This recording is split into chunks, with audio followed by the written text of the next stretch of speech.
Class 8वीं के बच्चों, आपकी बोर्ड की परीक्षाएं अब बहुत निकट हैं और अब आपको बोर्ड की परीक्षा को ध्यान में रखते हुए तैयारी शुरू कर देनी चाहिए। तो बच्चों, अभी आप देख रहे हैं इस वीडियो के माध्यम से मैं आपको इतिहास विषय के जो MCQ प्रश्न हैं उनको आपके समक्ष मैं प्रस्तुत कर रहा हूं। उसको मैं विस्तार से बताने की कोशिश करूंगा। किसी भी प्रश्न को सिर्फ याद नहीं कर लेना है, थोड़ा उसको समझकर भी आगे बढ़ना है ताकि आपकी जानकारी भी पुष्ट हो और परीक्षा में आपको उसका उत्तर लिखने में कोई तकलीफ भी ना हो।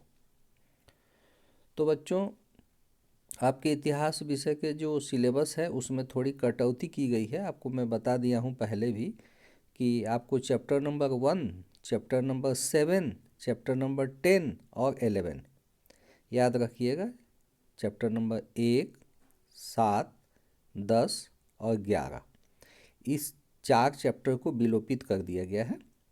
तो इन 4 चैप्टर से मैं भी कोई विशेष प्रश्न आपको नहीं दूंगा और नहीं समझाऊंगा, है ना। हालांकि उस पर मैं कुछ वीडियो बना चुका हूं, उसको आप YouTube पे देख सकते हैं, लेकिन बावजूद इसके जब हम परीक्षा के प्रश्नों की बात करेंगे तो इन 4 चैप्टर्स को हम लोग छोड़ के ही आगे चलेंगे। तो चलिए, आपके सामने जो सवाल है, पहला सवाल, राज्य हड़प नीति किसने शुरू की? 4 उत्तर दिए हुए हैं, कॉर्नवालिस, डलहौजी, वेलेजली और माउंटबेटन। बच्चों, राज्य हड़प नीति जो है उसको डॉक्ट्रिन ऑफ लैप्स बोला जाता है। Doctrine of lapse. ये डॉक्ट्रिन ऑफ लैप्स क्या था? डॉक्ट्रिन ऑफ लैप्स जो था कि किसी राजा का जब कोई जैविक वारिस नहीं होता था, यानी कि बायोलॉजिकल हेयर नहीं होता था किसी राजा का, है ना। इसको उदाहरण के तौर पे आप ऐसे समझ सकते हैं कि झांसी की रानी के मामले में क्या हुआ था कि झांसी की जो रानी थी लक्ष्मीबाई, तो उनका कोई अपना बेटा नहीं था। अपना बेटा नहीं था तो उन्होंने एक दत्तक पुत्र को गोद लिया था जिसका नाम था दामोदर राव, और उस दामोदर राव को डलहौजी ने, देखिए इसका उत्तर डलहौजी होगा, डलहौजी ने यह कहकर अस्वीकृत कर दिया था कि हम नहीं मानते कि वो आगे चलकर झांसी का राजा होगा, ये हम नहीं मानते। माने उसको मान्यता नहीं दी गई। किसको? दामोदर राव को, है ना।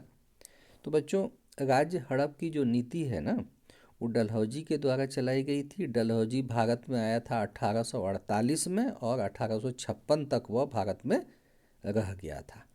1857 की क्रांति के थोड़ा पहले वह यहाँ से चला गया था।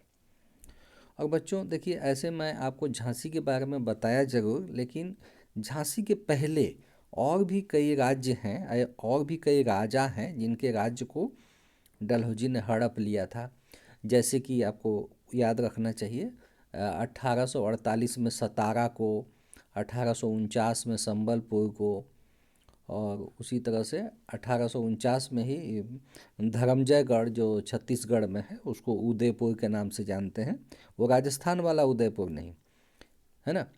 धर्मजयगढ़ छत्तीसगढ़ उदयपुर जिसको कहते हैं वो, तो उसको भी, और झांसी को तो मिला ही था 1853 में, नागपुर को मिला लिया था 1854 में। इस तरह से राज्य हड़प की नीति के द्वारा, मतलब कि कोई जैविक वारिस नहीं होने के कारण, अब इसको सीधे सीधे समझिए कि अपना बाल बच्चा नहीं होने के कारण, किसी राजा का अपना बाल बच्चा नहीं, अपना बेटा बेटी नहीं, बेटी की भी बात नहीं, अपना बेटा नहीं माने वारिस नहीं, और वारिस नहीं माने आपका जो राज्य है वो अंग्रेजी राज्य में मिला लिया जाएगा। यही था राज्य हड़प की नीति।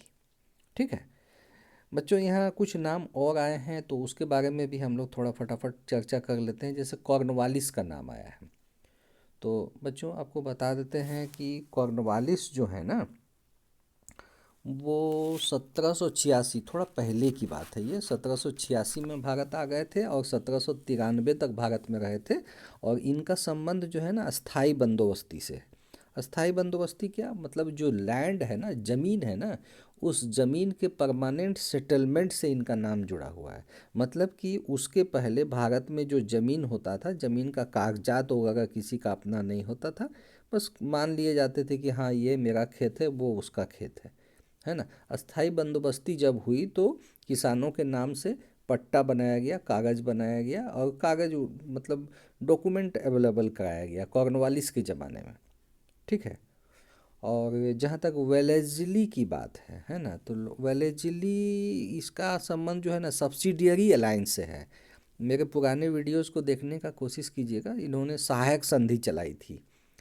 तो ये 1798 से लेकर 1805 तक भारत में रहे थे, और इन्हीं के समय में जो है कि हैदराबाद को, अवध को, ये सब को मतलब अंग्रेजी राज में मिला लिया गया था।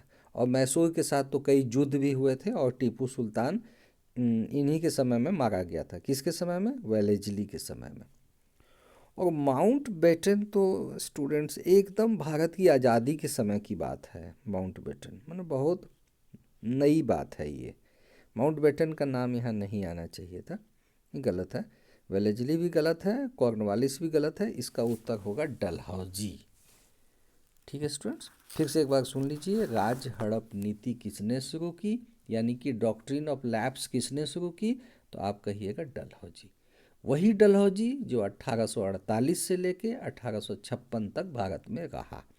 वही डलहौजी जिसके जाने के ठीक बाद 1857 में क्रांति हुई थी। वो जो मंगल पांडे वगैरह का नाम आता है आपको पता होगा, वीर कुंवर सिंह, झांसी की रानी, है ना। तो इसका उत्तर होगा डलहौजी। चलिए डलहौजी पे हम लोग टिक लगा देते हैं और आगे बढ़ते हैं। चलिए ये हमारा उत्तर सही है, देख लिए। अब आगे बढ़ते हैं। टीपू सुल्तान कहाँ का शासक था? देखिए, कोई एक प्रश्न का उत्तर जब मैं बताता हूँ तो उसी में कुछ और प्रश्नों के उत्तर भी छुपे हुए होते हैं बच्चों, तो आप लोग थोड़ा ध्यान से सुनिएगा, समझ में आएगा। टीपू सुल्तान, देखिए टीपू सुल्तान का जैसे ही नाम आता है तो हमारे सामने मैसूर का नाम आता है, तो इसका उत्तर होगा मैसूर। लेकिन यदि मान लीजिए प्रश्न को थोड़ा सा घुमा दे और पूछिए कि हैदर अली कहाँ का शासक था, तब भी कहिएगा मैसूर। क्यों? क्योंकि हैदर अली टीपू के पिताजी थे। हैदर अली और टीपू ने मिलकर मैसूर में शासन किया था। अच्छा, बंगाल नहीं होगा। क्यों नहीं होगा? बंगाल में इसलिए नहीं होगा कि वहाँ यदि मुर्शिद कुली खां का नाम आवे, सिराजुद्दौला का नाम आवे, मिर जाफ़र का नाम आवे, मिर कासिम का नाम आवे, तो बंगाल, ठीक है, इसलिए बंगाल तो नहीं होगा। अच्छा, अवध का यदि नाम आता है बच्चों, अवध कहने से आपको समझ में नहीं आता हो कि अवध कहाँ पे है। अवध उत्तर प्रदेश में है। उत्तर प्रदेश का जो मध्य वाला भाग है ना, जो लखनऊ वाला क्षेत्र है, लखनऊ जौनपुर वाला जो क्षेत्र है ना, उसको अवध बोलते हैं, ठीक है। तो अवध क्षेत्र में जो सादत खां है ना, वाजिद अली शाह, ये सब का नाम आता है। और आपको पता ही है हैदराबाद का नाम आने से तो निज़ाम का नाम आता है। तो टीपू सुल्तान कहाँ के राजा थे, कहाँ का शासक था? मैसूर। तो इस पे हम लोग टिक लगाते हैं और आगे बढ़ते हैं। चलिए हमारा उत्तर सही है। स्टूडेंट्स अब आ जाइए, प्लासी का युद्ध कब हुआ? 1757, 1857, 1900, 1526। बच्चों, कोई भी उत्तर जो है ना सिर्फ याद करना नहीं चाहिए, उसको थोड़ा समझ लेना चाहिए, ताकि आप उसको सही तरीके से हमेशा हमेशा के लिए याद रख पाएँ। देखिए स्टूडेंट्स, इसका उत्तर तो 1757 होगा। इसके लिए मैंने एक वीडियो भी बनाया था और आपको बताया था कि 1757 में जो अंग्रेज़ थे ना, अंग्रेज़ों ने सिराजुद्दौला के साथ युद्ध किया था। ये कोई बहुत बड़ा युद्ध नहीं था, लेकिन युद्ध था। और उस युद्ध में सिराजुद्दौला का जो सेनापति था मीर जाफ़र, वो अंग्रेज़ों का साथ दिया था। अब सोच लीजिए, हमारे घर का कोई सदस्य यदि हमारे साथ ऐसा करे कि वो हमारे ही विरुद्ध लड़ाई करे, तो हम क्या हारेंगे? नहीं, निश्चित रूप से हारेंगे। और आपको मैं बता देता हूँ कि 1757 में जो प्लासी का युद्ध हुआ था उसमें सिराजुद्दौला का सेनापति मीर जाफर तो था ही, सिराजुद्दौला का दीवान राय दुर्लभ भी था, सिराजुद्दौला की मौसी घसीटी बेगम भी थी, और इसके अलावे एक कलकत्ता के व्यापारी थे अमीन चंद, वो भी थे अंग्रेज़ों के साथ, और कलकत्ता के एक बैंकर थे जगत सेठ, वो भी थे साथ में। ठीक है, तो इसका उत्तर होगा दूसरा वाला 1857। याद रखिएगा, इसको भूलिएगा नहीं। यदि सॉरी ये गलत बोल दिया मैं, इसका उत्तर होगा 1757, 1857 नहीं, 1857 में हुई थी ये तो क्रांति हुई थी, है ना। अच्छा 1900 में तो ऐसा कुछ विशेष नहीं हुआ था, है ना। और उसके बाद 1526 जो है ये तो पानीपत की पहली लड़ाई वाला है ना। तो इसका चलिए उत्तर होगा 1757। इसको हम लोग देख लेते हैं, ये हमारा उत्तर सही है। हम आगे बढ़ते हैं। अब आइए, वास्को डिगामा भारतीय उपमहाद्वीप के किस स्थान पर पहुंचा था। स्टूडेंट्स, आपको पता है वास्को डिगामा कौन है? वास्को डिगामा जो है वो पुर्तगाली नाविक था, है ना। ये 1498 में भारत आया था, और जब वो भारत आया था तो कहाँ पे मतलब लैंड किया था, किस जगह पे वो उतरा था? तो देखिए जहाज़ से आया था, पानी जहाज़ से, उस समय हवाई जहाज़ नहीं था। और जो पुर्तगाल से जो वो आया था भारत, तो उसको आने में लगभग 6 महीने का समय लगा था, समुद्री मार्ग से भारत आने में। तो वो जो आया था ना स्टूडेंट, देखिए पुडुचेरी तो नहीं होगा, है ना। उसके बाद केरल तो होगा, लेकिन सिर्फ केरल बोलने से नहीं होता है, केरल तो एक पूरा का पूरा राज्य है ना। तो वो समूचे राज्य में तो नहीं ना आया था, कोई एक जगह ना आया होगा। असल में इसका उत्तर होगा केरल राज्य के कालीकट में। उस कालीकट को आजकल हम लोग कोझिकोड कहते हैं। क्या कहते हैं? कोझिकोड। और सूरत नहीं होगा, सूरत तो गुजरात में है, ठीक है। सूरत कहाँ है? सूरत गुजरात में है ना। तो इसका उत्तर जो है वो हम लोग क्या देंगे? कालीकट। ठीक है स्टूडेंट्स। बच्चों, जब कोझिकोड की बात आती है ना, तो सीधे सीधे वास्को डिगामा का तो नाम आता ही है। आपको मैं ये भी बता दूं कि जो कोझिकोड या कालीकट जो है ना, वो एक तरह से पर्यटन की दृष्टि से भी बहुत महत्वपूर्ण है। यहाँ पर अभी इंटरनेशनल एयरपोर्ट भी बन गया है, ठीक है। और ये स्थान जो है ना दक्षिण भारत में, आप भारत का नक्शा निकाल के देख लीजिएगा, वहाँ केरल में, है ना, केरल में ये समुद्र के किनारे जो है अरब सागर वाला जो क्षेत्र है वहाँ पे है, ठीक है। और सच पूछिए तो आज से लगभग 500 साल पहले की बात है, जब उस समय जमोरिन रूल जिस वक्त चल रहा था, उस समय ये मालाबार क्षेत्र का कैपिटल यानी कि राजधानी हुआ करता था। और इसी स्थान से जैसे कि बहुत सारी चीज़ें जैसे मसाले, है ना, और कपास, इन सब चीज़ों की जो है खरीद बिक्री होती थी। तो वो एक व्यापारिक मतलब ट्रेडिंग पॉइंट है वो भारत का।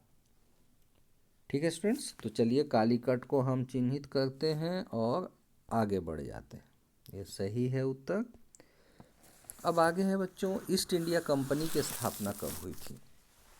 बच्चों इस पर भी वीडियो मैं एक आपको उपलब्ध करा चुका हूँ, आप लोगों ने देखा होगा, और यदि ध्यान से नहीं देखा है तो फिर देख लीजिए। आपको मैं बता दूं कि ईस्ट इंडिया कंपनी का जो फुल नाम है, पूरा नाम है, वह है the governor and company of merchants trading into the east India company. नाम बहुत लंबा था, लेकिन इसको शॉर्ट में लिखा हुआ ईस्ट इंडिया कंपनी। फिर से सुन लीजिए, the governor and company of merchants, company साथी को बोलते हैं, है ना, लेकिन यहाँ कंपनी का मतलब साथी नहीं है, यहाँ व्यापारिक साथी है ना। The governor and company of merchants trading into the east India company, ठीक है। तो यहाँ पर थोड़ा सा और चेंज करके प्रश्न लिखना चाहिए था। यहाँ लिखना चाहिए था कि ब्रिटिश ईस्ट इंडिया कंपनी की स्थापना कब हुई थी। ब्रिटिश ईस्ट इंडिया कंपनी, असल में फ्रेंच ईस्ट इंडिया कंपनी भी थी, पुर्तगीज ईस्ट इंडिया कंपनी भी थी, डच ईस्ट इंडिया कंपनी भी थी, लेकिन कौन सी ईस्ट इंडिया कंपनी। तो यहाँ प्रश्न थोड़ा सुधार के लिखा होता तो बढ़िया होता। आप लोग याद रखिएगा, जब कभी भी लिखिएगा ब्रिटिश ईस्ट इंडिया कंपनी की स्थापना कब हुई थी तो लिखिएगा 1600 ईस्वी, है ना। और सिर्फ ईस्ट इंडिया कंपनी भी लिखेगा तो आप ब्रिटिश ईस्ट इंडिया कंपनी ही समझिएगा। तो इसका उत्तर होगा 1600। और चलिए हम लोग आगे बढ़ जाते हैं, हमारा उत्तर सही है। ठीक है, ये सही है और हमारा 5 में 5 स्कोर आ गया बच्चों।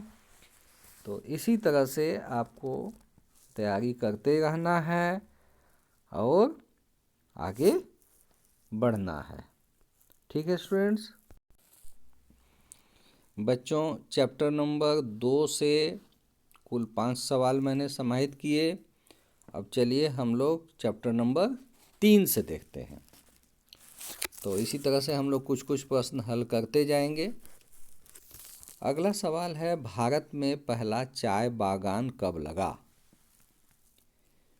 उत्तर लिखा हुआ 1835, 1935, 1830 या कि 1845। बच्चों चाय का जो इतिहास है वो बहुत ही पुराना है। बच्चों आपको यदि मालूम हो तो बहुत अच्छी बात, यदि नहीं मालूम हो तो सुन लीजिए कि विश्व में भारत का स्थान चाय के उत्पादन में बहुत आगे है। और एक और बात है कि हम लोग जितना चाय का उत्पादन करते हैं उसका लगभग 70% जो है वो हम लोग खुद ही कंज्यूम कर जाते हैं, मतलब हम लोग खुद ही उपभोग करते हैं और बाकी का जो 30% है उसको हम लोग दूसरे देशों को बेचते हैं।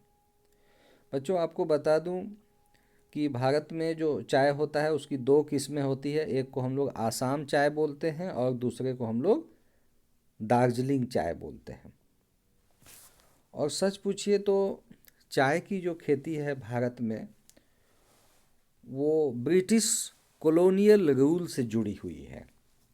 उसके पहले भारत में जो भी चाय का उत्पादन होता था वो जो है बृहद पैमाने पर नहीं होता था, उसको स्थानीय स्तर पर उसका उपयोग होता था, वो भी बहुत ज़्यादा नहीं होता था।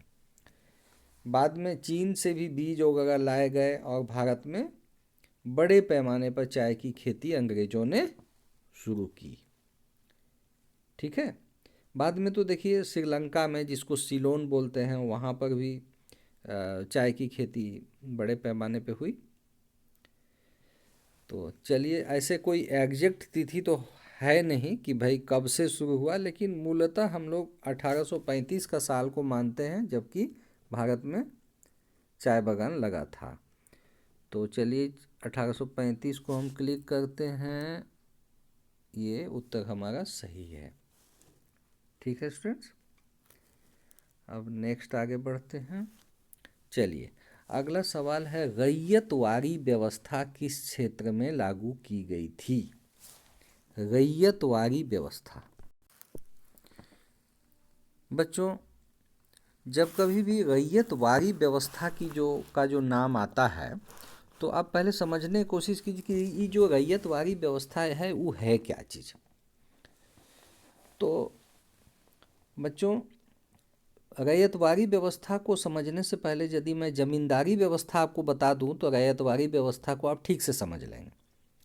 ज़मींदारी व्यवस्था में क्या होता था बच्चों कि पूरी की पूरी गांव की ज़मीन या कई गांवों की ज़मीन किसी खास ज़मींदार को दे दिया जाता था और उसके अधीन जो है किसान मजदूर के समान सोचिए कि काम करते थे। और जो भी भूमि का जो टैक्स होता था, जो मालगुजारी होती थी या जो अनाज होता था जो अंग्रेज़ों को देना पड़ता था वो ज़मींदार ही देता था। लेकिन रैयतवाड़ी व्यवस्था जो शुरू हुई थी, इस पहले भी मैं इस पर एक वीडियो आपको उपलब्ध करा चुका हूँ, और यदि नहीं कराए हूँ तो फिर से मैं आपको बता दूं कि रैयतवाड़ी व्यवस्था में जो है पंजीकृत जो भूमिदार होता है, माने जो भूमि का जो मालिक होता है वही भूमि का स्वामी होता है। कहने का मतलब किसान खुद स्वामी है और सरकार को लगान कौन देगा, वही किसान ही देगा, माने रैयत ही देगा। ठीक है। और जो जिसके पास भूमि है उसको भूमि पर रहने का अधिकार है, भूमि को बेचने का अधिकार है, भूमि पर घर बनाने का अधिकार है, उस पर खेती करने का अधिकार है। ठीक है। और भूमि पर यदि वो टैक्स नहीं देता था, नहीं दे पाएगा, तो उसकी जिम्मेदारी उसी की होगी। बच्चों मैं आपको बता दूं कि रैयतवाड़ी व्यवस्था को पहली बार जो है ना 1792 ईस्वी में मद्रास में शुरू किया गया था। ठीक है। और बाद में इसको मुंबई में भी यानी बम्बई क्षेत्र में भी शुरू किया गया। तो इसका उत्तर जो है मद्रास और बम्बई होगा। तो इसके बारे में यदि आप लोग थोड़ा विस्तार से जानना चाहते हैं तो मैं बता देता हूँ कि रैयतवाड़ी भूमि कर व्यवस्था को पहली बार 1792 ईस्वी में मद्रास के 12 महल जिले में लागू किया गया था। और टॉमस मुनरो, जिनका नाम पहले भी मैं आपको बताया हूँ, टॉमस मुनरो जिस समय मद्रास का गवर्नर था उस समय उसने कुल उपज के तीसरे भाग को भूमि कर का आधार मानकर मद्रास में इस व्यवस्था को लागू किया। मैंने टॉमस मुनरो ने मद्रास में क्या किया, टॉमस मुनरो जो है मद्रास का गवर्नर था, तो उसने ये नियम बनाया कि भूमि पर जितना अनाज उपजेगा उसका 1/3 जो है वो ब्रिटिश सरकार की होगी। और मद्रास में जो यह व्यवस्था है वो 30 साल के लिए लागू किया गया था। तो ये वाला व्यवस्था एक प्रकार से ठीक है, रैयतवाड़ी व्यवस्था एक प्रकार से ठीक है, क्योंकि इसमें क्या होता है ना कि किसानों को लगता है कि मैं ज़मीन का मालिक हूँ, सीधी सी बात है, उसको मालिक बनाया गया। तो ये एक प्रकार से अच्छी चीज़ थी। हालांकि इसमें सीधे सीधे किसान को ही टैक्स देना पड़ता था, लेकिन कभी वर्षा कम होने या किसी कारण से खेती की स्थिति अच्छी नहीं होने पर किसानों को लगान देना, टैक्स देना थोड़ा मुश्किल काम होता था। खैर आप रैयतवाड़ी व्यवस्था को समझ गए होंगे। इसका उत्तर होगा मद्रास और मुंबई। इसको हम देखिए, ये सही है उत्तर, टिक लग गया। अब हम आगे बढ़ते हैं। उसके बाद अस्थाई बंदोबस्ती व्यवस्था किस गवर्नर जनरल के द्वारा लाई गई। बच्चों जमीन का जब नाम आता है ना तो सीधे सीधे आप लॉर्ड कॉर्नवालिस को याद करिएगा। लॉर्ड कॉर्नवालिस 1786 में भारत आया था और 1793 तक भारत में रहा था। और लॉर्ड कॉर्नवालिस जो है, देखिए एक बात मैं बताती हूँ, यूपी में, पूर्वी यूपी में गाजीपुर नाम का एक स्थान है।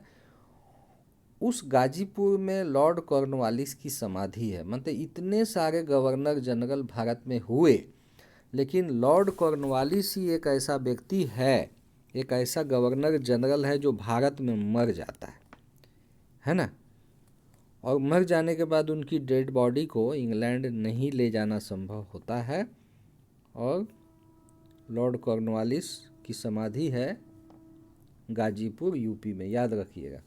तो लॉर्ड कॉर्नवालिस ने अस्थाई बंदोबस्ती व्यवस्था शुरू किया था। और अस्थाई बंदोबस्ती, जिसको हम लोग अंग्रेजी में परमानेंट सेटलमेंट बोलते हैं, इसके बारे में मैं आपको बताया हूँ, लेकिन फिर बता देता हूँ कि पहले, चाहे वो मुग़लों का ज़माना हो या उसके पहले दूसरे हिंदू महाराजाओं का ज़माना हो, उस समय ज़मीन का कोई कागजात किसानों के नाम नहीं होता था। लॉर्ड कॉर्नवालिस वो पहला व्यक्ति था जिसने कि बंगाल में सर्वे सेटलमेंट करवाया और पूरी ज़मीन मपवा दी, और उसको किसानों के नाम करवाया, ज़मींदारों के नाम करवाया। जहाँ रैयतों के नाम पे करवाया उसको रैयतवाड़ी व्यवस्था कहते हैं, और जहाँ पे ज़मींदारों के नाम पे किया उसको हम लोग ज़मींदारी व्यवस्था कहते हैं। ठीक है। वारेन हेस्टिक्स तो होगा नहीं, है ना। वारेन हेस्टिक्स जो है वो, उसको हम लोग प्रथम गवर्नर जनरल बोलते हैं, लॉर्ड मिंटो भी नहीं होगा, लॉर्ड कर्जन भी नहीं होगा। लॉर्ड कर्जन के को थोड़ा याद रखिएगा, लॉर्ड कर्जन के ज़माने में भंग हुआ था, बंगाल का विभाजन हुआ था। यहाँ हम लॉर्ड कॉर्नवालिस पे टिक लगाते हैं और आगे बढ़ते हैं। ये हमारा उत्तर सही है। नेक्स्ट।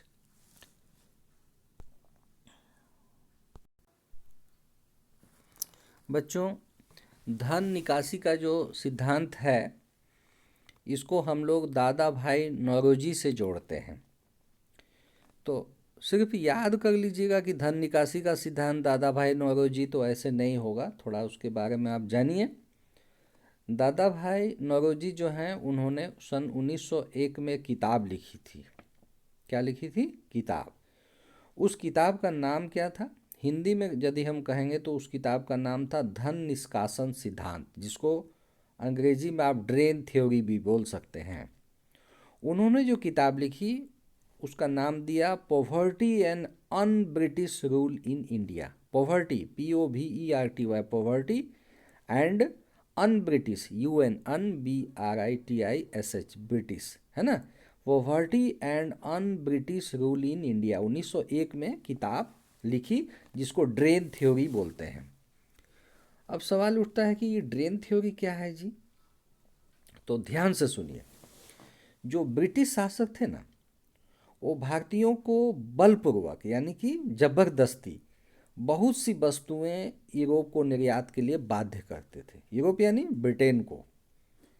इस निर्यात से बहुत मात्रा में आमदनी होती थी, क्योंकि अधिक से अधिक माल निर्यात होता था। ठीक है।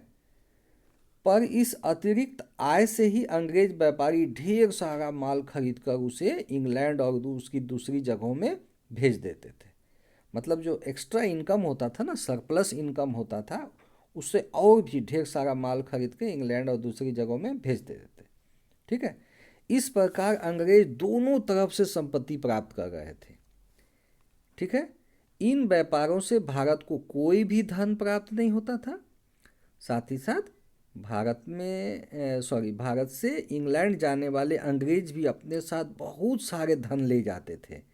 कंपनी के कर्मचारी वेतन पाते थे, भत्ते पाते थे, पेंशन पाते थे, पर्याप्त धन इकट्ठा करके इंग्लैंड ले जाते थे। अब तो समझिएगा इस बात को। यह धन ना केवल सामान के रूप में था, बल्कि धातु, सोना, चांदी, जो समझ में आया, मूर्ति, है ना, ये सारी चीज़ें ले जाते थे। तो इस धन के निष्कासन को इंग्लैंड क्या समझता था? एक अप्रत्यक्ष उपहार समझता था, और हर बरस भारत से पूरे अधिकार के साथ ग्रहण करता था। भारत से कितना धन इंग्लैंड ले जाया गया इसका कोई हिसाब नहीं है, क्योंकि सरकारी आंकड़ों के अनुसार बहुत कम धनराशि भारत से ले जाया गया। फिर भी इस धन के निष्कासन के चलते भारत की अर्थव्यवस्था पर बहुत ही बुरा प्रभाव पड़ा। अब स्टूडेंट्स आप समझ जाइए, यदि मान लीजिए आप एक किसान हैं और आपके घर में आपके गांव का कोई भी व्यक्ति आए, है ना, और थोड़ा सा अनाज लेके चलता बने, क्या हालत होगी आपकी? तो उसी तरह से मतलब यहाँ पर ड्रेन ऑफ वेल्थ हुआ। क्या हुआ? ड्रेन माने भारत का जो धन है ना, वो नाली में डाल दिया गया, नाली में डाल दिया गया। बात समझ गए? तो दादा भाई नौरोजी जो हैं, इनको grand old man of India भी बोला जाता है। ये कोई मामूली व्यक्ति नहीं है ना। तो इन्होंने जो है वो ड्रेन थ्योरी के बारे में बताया, पहली बार बताया कि इतना कुछ अनर्थ हो रहा है। ईस्ट इंडिया कंपनी के जो कर्मचारी हैं वो वेतन लेते थे, भत्ता लेते थे, पेंशन लेते थे। बोर्ड ऑफ कंट्रोल के जो डायरेक्टर्स होते थे वो लोग वेतन लेते थे। कितना सारा उपहार लेते थे, गिफ्ट लेते थे।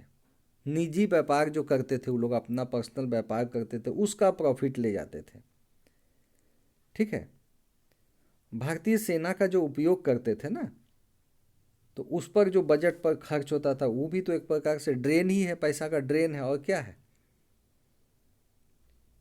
उसी तरह से रेल लाइन जो बिछा रहे थे ना बच्चों, उस जमाने में जो अंग्रेज लोग जो रेलवे का लाइन बिछा रहे थे, तो इतनी ऊंची कीमत पर जो है वो लोग रेल लाइन बिछा रहे थे, तो पैसा किसका खर्च हो रहा था? भारत का खर्च हो रहा था।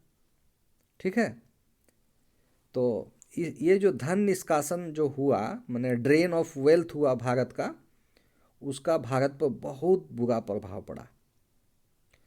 और इसमें सच पूछिए तो दादा भाई नौरोजी ने कहा था कि अंग्रेज़ों द्वारा भारत का रक्त चूसने, माने रक्त चूसा जा रहा है।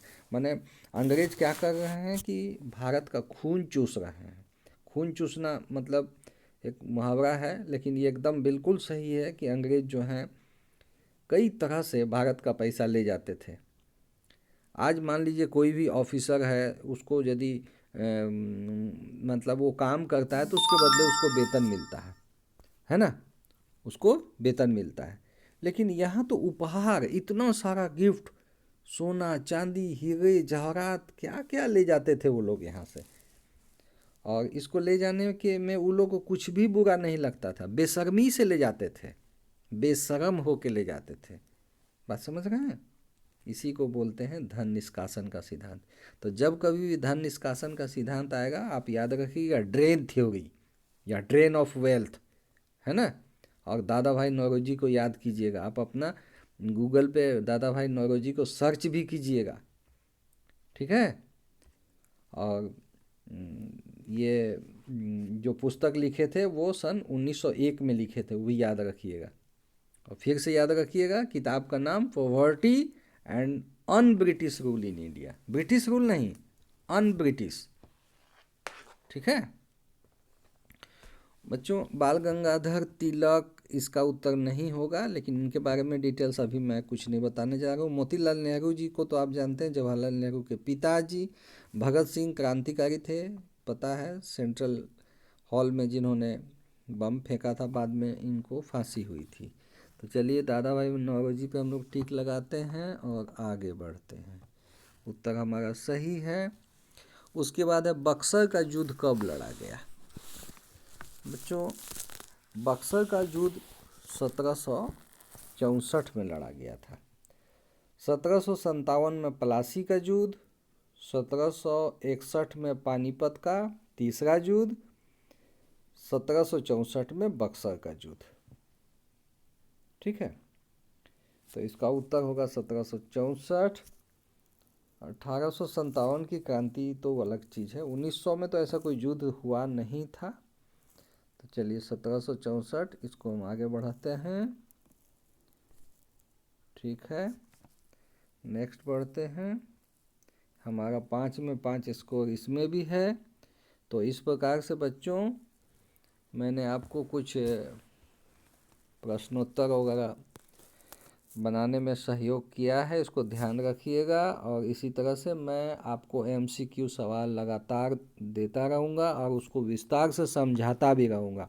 शॉर्टकट में मत देखिएगा बच्चों, ध्यान से सुनिएगा, बहुत दिन तक काम आएगा, लंबे समय तक काम आएगा। आपका जनरल नॉलेज भी स्ट्रॉन्ग होगा और आपकी परीक्षा की तैयारी भी हो जाएगी, ठीक है बच्चों। इस वीडियो को मैं यहीं पे समाप्त करता हूँ।